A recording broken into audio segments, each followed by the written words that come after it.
Cristianos reprensibles es nuestro tema.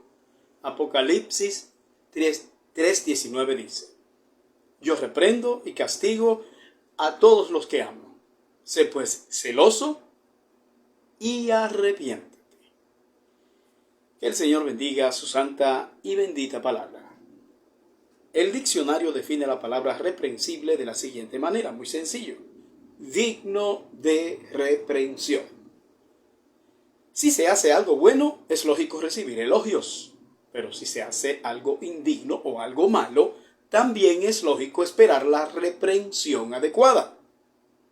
Cuando Caín se molestó porque Dios alabó a Abel y a su ofrenda, pero rechazó la suya y a él mismo, el Señor tuvo unas palabras de amonestación para él que resuenan por siempre en las edades. Entonces Jehová dijo a Caín: ¿por qué te has enseñado y por qué ha decaído tu semblante? Si bien hicieres, ¿no serás enaltecido? Y si no hicieres bien, el pecado está a la puerta. Con todo esto, a ti será su deseo y tú te enseñorearás de él. Génesis 4, versículos 6 y 7. Fíjense que este es un asunto que tiene ribetes trascendentales. El hecho de mostrar empatía o no delante de Dios cuando somos amonestados o reprendidos por algo malo que hayamos hecho, demostrará si somos o no somos hijos legítimos de Él.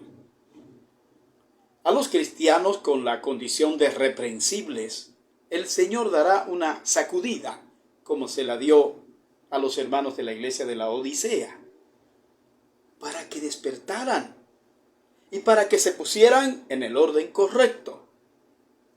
Yo reprendo y castigo a todos los que amo. Sé pues celoso y arrepiéntete. Apocalipsis 3:19. Estas palabras, aunque severas, son una muestra de que el Señor no había eliminado a esta iglesia definitivamente de su pueblo. Nos recuerda las palabras de Hebreos 12:6, donde dice: porque el Señor al que ama, disciplina y azota a todo el que recibe por hijo. Su falta de celo por las cosas santas salta a la vista en la amonestación al arrepentimiento. Tienen que arrepentirse de su indiferencia de las cosas santas y dejar de poner la vista en lo que no es, para ponerla fija en lo que sí es. Vamos a ver brevemente algunos aspectos respecto de los cristianos reprensibles. En primer lugar, los cristianos reprensibles tienen una conducta que el Señor no aprueba. La exigencia del Señor para los cristianos es que tengan una conducta irreprensible. Fíjense que esta es una condición no solo para pastores y diáconos, sino para cada uno de los creyentes. Lo que el Señor exige como requisito para los que dirigen la iglesia en 1 Timoteo capítulo 3 tiene necesariamente que ser extensivo a cualquier otro miembro de la iglesia. Todo lo que hemos venido viendo que ocurre en la iglesia de la Odisea es el motivo de esta reprensión tan severa de parte del Señor. Como esta iglesia es considerada por el Señor como una iglesia suya, es seguro que la amonestación será asimilada oportunamente por ellos. Porque de lo contrario, lamentablemente eso lo único que ha de demostrar es que no pertenecen a los salvados. El Señor no será indiferente ante los pecados que sus hijos cometan, ni dejará sin corrección y castigo cualquier conducta inadecuada. Fíjese que cuando el rey David pecó con Betsabé en una manera bochornosa y criminal, la reprensión del Señor no se hizo esperar. Y las consecuencias de sus pecados vinieron sin demora sobre él. El hijo que él había tenido con Betsabé como fruto del adulterio murió tan pronto como nació. Dice la escritura: entonces dijo David a Natán: pequé contra Jehová. Y Natán dijo a David: también Jehová ha redimido tu pecado, no morirás. Mas por cuanto con este asunto hiciste blasfemar a los enemigos de Jehová, el hijo que te ha nacido ciertamente morirá. Segundo libro de Samuel 12, versículos 13 y 14. Y este no fue un asunto que David infirió como producto de la muerte del pequeño, sino que, como vemos, fue algo profetizado por el Señor a través de Natán.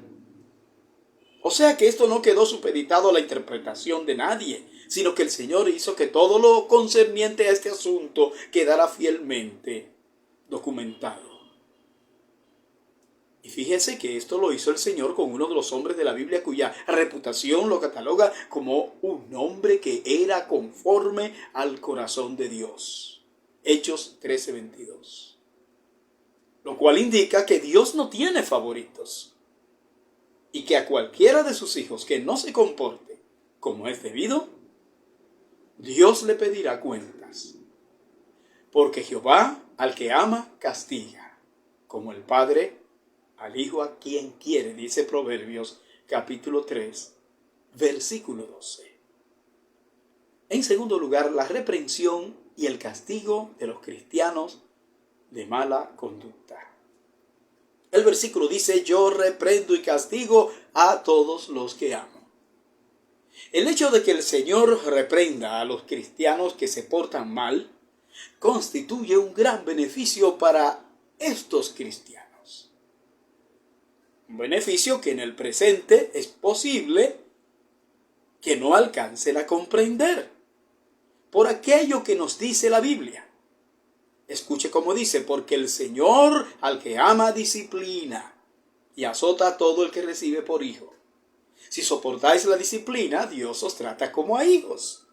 Porque, ¿qué hijo es aquel a quien el Padre no disciplina? Pero si se os deja sin disciplina, de la cual todos han sido participantes, entonces sois bastardos y no hijos. Por otra parte, tuvimos a nuestros padres terrenales que nos disciplinaban y los venerábamos. ¿Por qué no obedeceremos mucho mejor al Padre de los Espíritus y viviremos? Y aquellos, ciertamente por pocos días, nos disciplinaban como a ellos les parecía. Pero para lo que nos es provechoso, para que participemos de su santidad. Es verdad que ninguna disciplina al presente parece ser causa de gozo, sino de tristeza, pero después da fruto apacible de justicia a los que en ella han sido ejercitados. Hemos leído en Hebreos 12, versículos 6 al 11. ¿Y por qué los cristianos son reprendidos y castigados por el Señor? Bueno, porque esta es una prueba de que son hijos de Él. Fíjese que a pesar de la situación de la iglesia de la Odisea, el Señor los sigue considerando hijos de Él. Esta es la diferencia entre ser hijo y ser un bastardo. Mientras seamos reprendidos por el Señor en nuestras malas acciones, tenemos la garantía de que somos sus hijos. Pues si Él no nos considerara sus hijos, no tendría sobre nosotros el rigor de un padre responsable y amoroso. Esto no significa que a Dios no le importen las demás personas, no.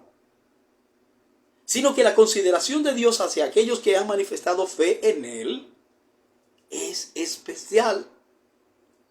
A los que no son sus hijos, o sea, a los que viven lejos de Él, a los que no creen en Él, a los que Él rechazan, la Biblia dice que estos serán juzgados en el día del juicio, y ese día el Señor mostrará las evidencias que demuestran que por cuanto no están inscritos sus nombres en el libro de la vida, no pueden ser considerados como hijos de Él. Por lo tanto, tiene que ser un privilegio ser reprendido por el Señor, pues esto indica la categoría especial de los que son considerados por Dios como hijos de Él. Y en último lugar, el único camino viable que tienen los cristianos reprensibles, escúchelo bien, es arrepentirse. El descuido de las cosas santas tiene consecuencias desastrosas, como vimos en la vida de Caín. La vida cristiana no es un juego, es algo serio y es necesario que lo tengamos siempre en cuenta. El celo exigido por el Señor en el ejercicio de nuestra vida cristiana es algo que no debemos descuidar. El carácter que se espera de los hijos de Dios tiene que estar a tono con las exigencias demandadas por el Señor. Los hermanos de la iglesia de la Odisea habían descuidado la corrección pertinente que debían imponer a los miembros de la iglesia. Cosa esta que los había hecho alejarse tanto y tanto del modelo esperado. Y entonces esta es la razón por la cual el Señor hace presencia por medio de esta carta tan dura para reprenderles de ese modo. Como los creyentes tienen el deber de ser ejemplo ante el mundo pecador, el Señor exige de cada uno de los miembros de la iglesia una conducta digna de los que son hijos de Dios. De manera que no se conviertan en una afrenta para la causa de Cristo. Y esta es la misma razón por qué el apóstol Pablo incluye una tremenda reprimenda a los hermanos de la iglesia de Corinto, los cuales habían mostrado un descuido abusando de alguna manera cuando participaban de la cena del Señor en el seno de la congregación. 1 Corintios 11, 27 al 32. Y así como en aquella ocasión la exigencia era a enmendar esa conducta improcedente, en este caso para la iglesia de la Odisea, el Señor espera que haya una inmediata corrección de la conducta. Es por esto que las palabras del Señor son más que categóricas para esta iglesia. Sé pues celoso y arrepiéntete. Esa tibieza mostrada en el estilo de vida de esa iglesia era la evidencia de la falta de seriedad en la vida cristiana. Uno no puede decir que es cristiano sin manifestar en el modo de vivir un proceder correspondiente a esta afirmación o a esta verdad. Estos hermanos definitivamente no tienen otro camino que reconocer su liviandad espiritual y encaminar su vida por el sendero que el Señor exige a cada uno de los que dicen creer en Él. En el día de hoy muchos quieren ser cristianos sin tener que pagar el precio, sin que les cueste nada. Muchos quieren solamente disfrutar de los beneficios de la vida cristiana, pero quieren obtener todo eso sin que nadie les cuestione su manera de vivir. Seguir a Cristo tiene un costo que no se puede evadir, tal y como Cristo lo expresara en Lucas 14, 25 al 33. Allí las demandas del Señor en este sentido son fuertes, pues exige una entrega absoluta a Él y el renunciamiento de cualquier otro compromiso que signifique un estorbo para seguirle. Aun cuando eso signifique el hecho incluso de renunciar a nuestra propia familia y a todo cuanto consideremos de importancia o de valor en esta vida. Como esta es la última de las cartas, el Señor quiere dejar bien claro que la única alternativa que queda al cristiano que se encuentra en una situación de pecado, escúchelo bien, es arrepentirse. Que Dios te bendiga.